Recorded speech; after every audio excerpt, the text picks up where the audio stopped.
This is Balitang Ilocos Online. Yeah, that is something very questionable. I referred that matter to the DILG. I was informed that their stand, like my stand, that is not within the authority of any Sanggunian.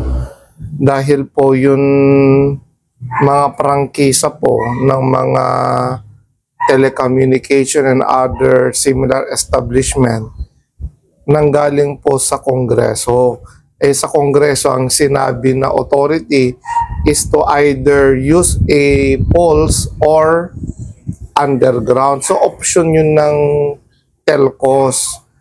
Ang nangyayari ngayon, gustong pumasa ng ordinansang city government na i-require within 3-year period lahat ng mga concerned establishment like telcos to put it underground. On my part, that is very illegal. First, discriminatory. Dahil yun mga electric cooperative like the INEC, okay lang na may post sila. Pero yung cable, yung mga cable at saka telcos, bawal sa kanila ang gumamit ng poste. So that is discriminatory already. That is very basic in our laws po. Pangalawa, it is unfair.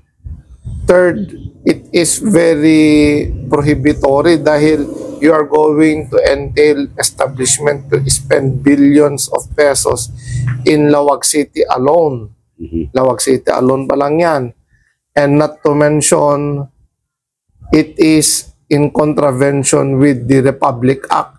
Yung mga prangkisa ng mga telcos and similar establishment, meron silang prangkisa, may legislative grant yan, may Republic Act. So maliwanag naman doon ang sinabi is or. We cannot as a creature of the state, kaming LGU, that will require them to do underground. Hindi pwede yun. Because in my stand as a member of the Sanggunian, as a lawyer, the first consideration before we need to make an ordinance is whether or not we have the authority.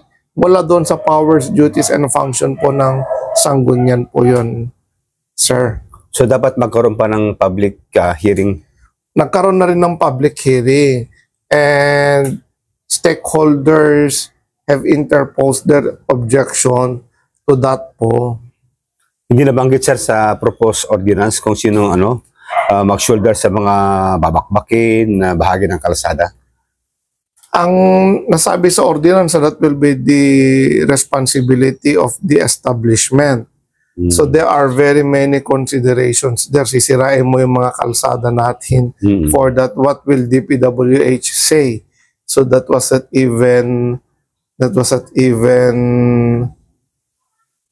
consulted to the DPWH. But even if we do not consult it, very basic lang po. Are we with the authority? I can bet my title it is not.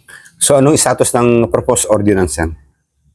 Pina-defer namin dahil wala pang committee report. It was supposed to be decided on second reading dahil they were then forcing that it will be passed dahil sila po yung majority. But for some technicality, we were able to stop it for them to comply with our internal rules because I raised some provisions of our internal rules that was not observed.